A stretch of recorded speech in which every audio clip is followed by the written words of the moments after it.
ارشاد فرمایا ہے کہ زمین یہ فرش ہے تمہارے لیے اور آسمان یہ چھت ہے تمہارے لیے۔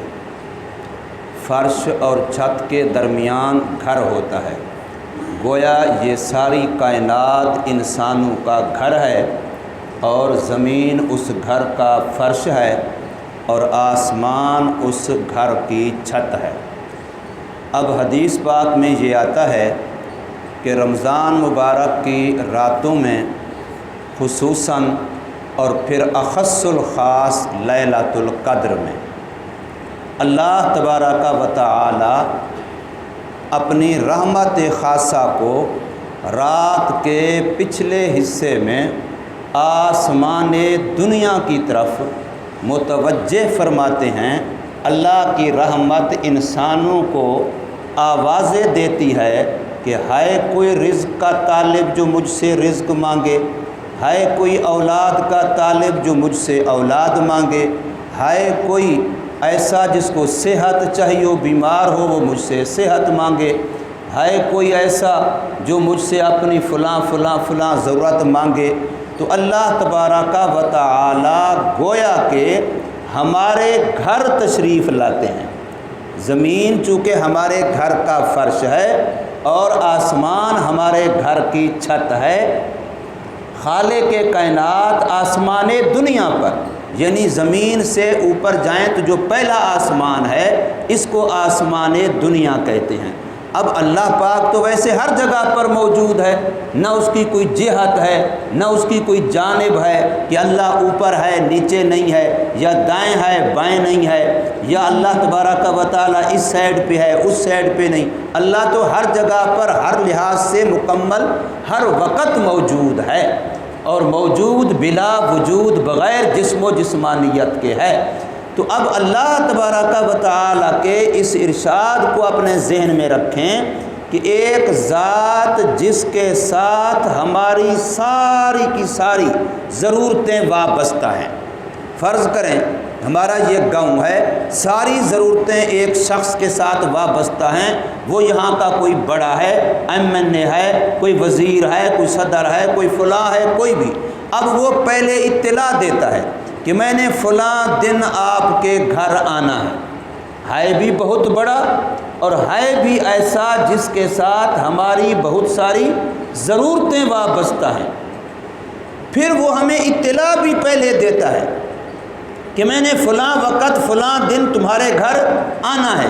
تو آیا اس وقت جب اس نے آنے کا وقت بتایا ہے ہم سوئے ہوئے ہوں گے، ہم غافل ہوں گے، یا یہ کہ ہم پہلے سے چشم برا ہوں گے، انتظار میں ہوں گے، پلکیں بچھائے کھڑے ہوں گے اور مستعد کھڑے ہوں گے کہ وہ مہمان کس وقت آتا ہے۔ اب اللہ تبارک و تعالیٰ کی ذات جس کے بارے میں کل میں نے عرض کیا تھا کہ اللہ اکبر، جو ہر چیز سے بڑا ہے، سب سے بڑا ہے، اللہ کا ذکر سب سے بڑا ہے۔ اب یہ نسبت اضافی ہے، اللہ کی جو کبریائی ہے وہ ذاتی ہے، باقی اللہ کا ذکر بہت بڑا ہے، اللہ کی رضامندی بہت بڑی ہے، آخرت کا اجر بہت بڑا ہے۔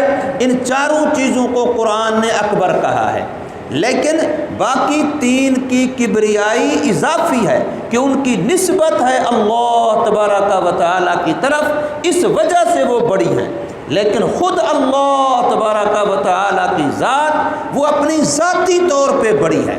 اب وہ ذات ہمیں پہلے بتاتی ہے کہ رات کے فلاں حصے میں نے تمہارے گھر آنا ہے، میری رحمت نے تمہارے دروازے پہ دستک دینی ہے اور تمہاری حاجتیں پوری کرنے کے لیے آنا ہے۔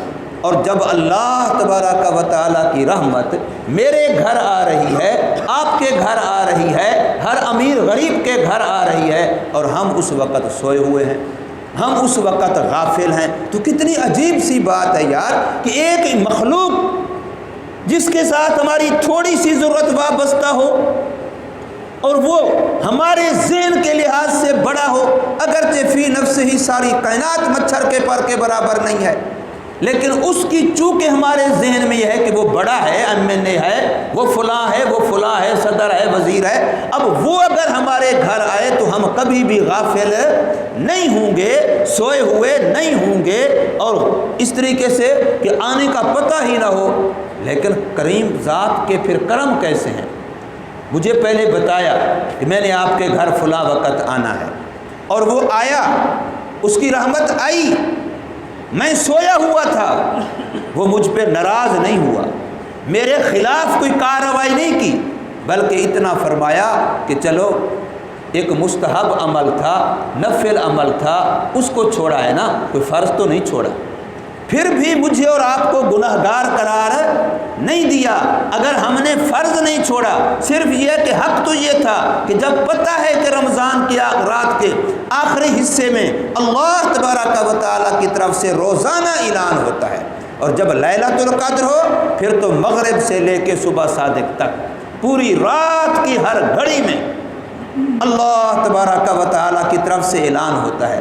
اور پھر عام نہیں، آپ سورۃ قدر کو پڑھیں، انا انزلناہ فی لیلۃ القدر، اس کو پڑھیں کہ اللہ کیا فرما رہے ہیں۔ اس کے اندر فرشتے اترتے ہیں، اب فرشتوں کے اندر سارے فرشتے آ گئے تھے، پھر والروح الگ کہا کہ خصوصاً جبرائیل علیہ السلام اترتے ہیں۔ اور پھر یہ رات کیسی ہے؟ فرمایا یہ سلامتی والی ہے، اور اس کی سلامتی کتنے وقت کے لیے ہے؟ فرمایا حتیٰ مطلع الفجر، فجر کے طلوع ہونے تک اللہ کی طرف سے سلامتی تقسیم ہوتی رہتی ہے۔ اب اتنا بڑا ایک نظام اللہ تبارک و تعالیٰ کا پہلے سے ہمیں بتایا ہوا، اور ہم پھر بھی سو رہے ہیں، پھر بھی غفلت میں ہیں، پھر بھی لاپرواہ ہیں، جبکہ محتاج بھی ہم ہیں، ضرورت بھی ہماری ہے۔ کوئی اور انسان اگر ہماری ضرورتیں پوری کرے گا تو اس کی بھی کوئی ضرورتیں ہمارے ساتھ وابستہ ہوں گی، لیکن اللہ تو صمد ذات ہے، بے نیاز ذات ہے، تو ایسی بے نیاز ذات، ایسی صمد ذات جس سے بڑا کوئی ہو ہی نہیں سکتا، اور ہماری ساری ضرورتیں اسی کے ساتھ وابستہ ہیں، یہ ہمارا عقیدہ ہے، ایمان ہے۔ اور پھر یہ خبر دی جا رہی ہے، اللہ پہلے سے بتلا رہے ہیں کہ میں رات کے آخری حصے میں تمہارے پاس آؤں گا، میری رحمت آئے گی۔ ذرا ہوشیار رہنا، جو ضرورت ہو پہلے لسٹ بنا کے رکھنا، تم اپنی لسٹ ضرورتوں کی پہلے سے بنا کے رکھنا، پھر تم مانگتے جانا، میں دیتا جاؤں گا۔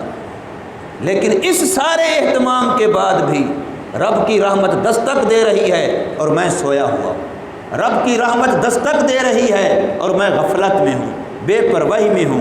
یہ کتنی عجیب لگتی ہے یار یہ بات۔ اگر ہم دوسرے الفاظ میں اس کو یوں کہیں، کیا ہم نے رب کائنات کو ایک دنیا کے جس کو ہم نے بڑا سمجھا اس انسان کے برابر بھی نہیں سمجھا یار؟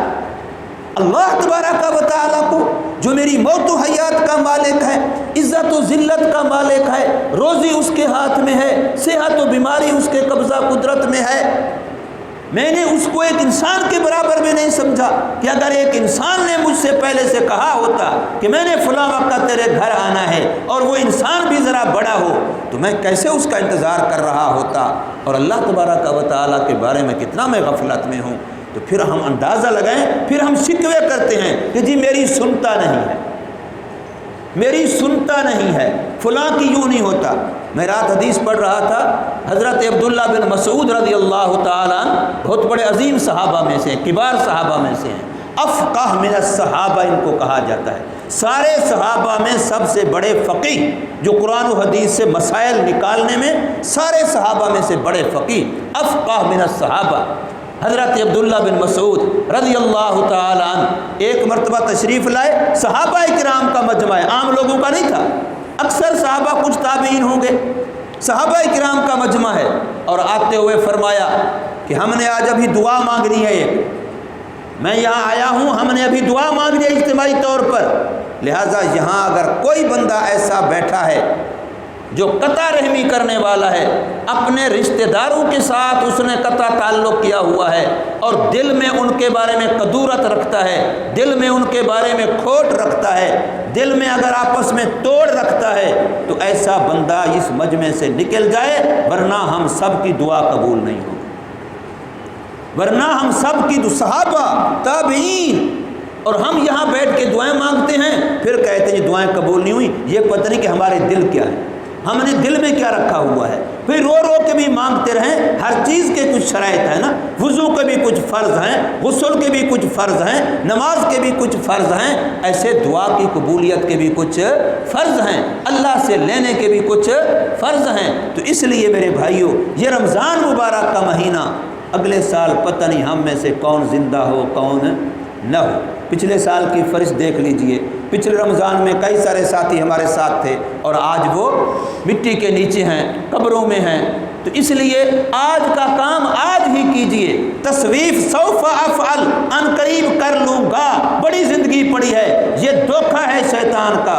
آج کا کام آج کیجئے، اپنے اللہ سے مانگنا سیکھیے، اپنے اللہ سے لینا سیکھیے اور اپنے دلوں کو صاف کیجئے۔ جو رکاوٹیں ہیں اللہ سے لینے میں، ان رکاوٹوں کو ہٹائیے اور اللہ کی عظمت کو، اللہ کی قدرت کو، اللہ کی شان کو اپنے دلوں میں بٹھائیے کہ اللہ اللہ ہے۔ یہ کوئی بات ہے؟ ہمیں پتہ نہیں ہے کہ اللہ کتنی عظمت والی ذات ہے، ورنہ تو جو اللہ کا نام بھی منہ میں آئے تو فرمایا شکر سے زیادہ منہ کے اندر مٹھاس آ جاتا ہے۔ اللہ کا نام آئے، اذان ہوتی تھی، حضرت علی فلاں، کتنے صحابہ کے واقعات آتے ہیں کہ شکل اور حیت بدل جاتی، چہرے کا انداز بدل جاتا، اس کا بلاوا آیا ہے۔ تو اس لیے میرے بھائیوں، ہم رمضان مبارک سے یہ پیغام لے لیں، یہ میسج لے لیں، یہ سبق لے لیں۔ یہ رمضان تو چلا جائے گا، اگر ہم ویسے کے ویسے رہے نقصان تو ہمارا ہوگا، نقصان تو ہمارا ہوگا۔ رمضان تو آیا اور رحمتیں لے کے آیا، برکتیں لے کے آیا، وہ تو چلا جائے گا، اللہ کا مہمان ہے، چلا گیا، کیا بچ گیا ہے؟ کتنے دن بچ گئے ہیں؟ 7 دن بچ گئے، 8 دن بچ گئے۔ اس لیے میرے بھائیوں، ان اوقات کی، لمحات کی قدر کیجئے اور اپنے آپ کو ٹٹولیے، دیکھیے آج زندہ بیٹھے ہیں، وقت ہے، اگر یہ زندگی کا چراغ بجھ گیا پھر 1000 حسرتیں کریں گے تو پھر کچھ نہیں ہوگا۔ قیامت کے دن کے مختلف نام ہیں، ان میں سے ایک نام اس کا یوم الحسرت بھی ہے، قرآن مجید کے اندر موجود ہے، یوم الحسرت۔ اس وقت افسوس کریں گے، اچھے اچھے نیک بندے بھی افسوس کریں گے، حسرت ہوگی، ارمان ہوگا، اے کاش میں دنیا میں فلاں کام کر لیتا۔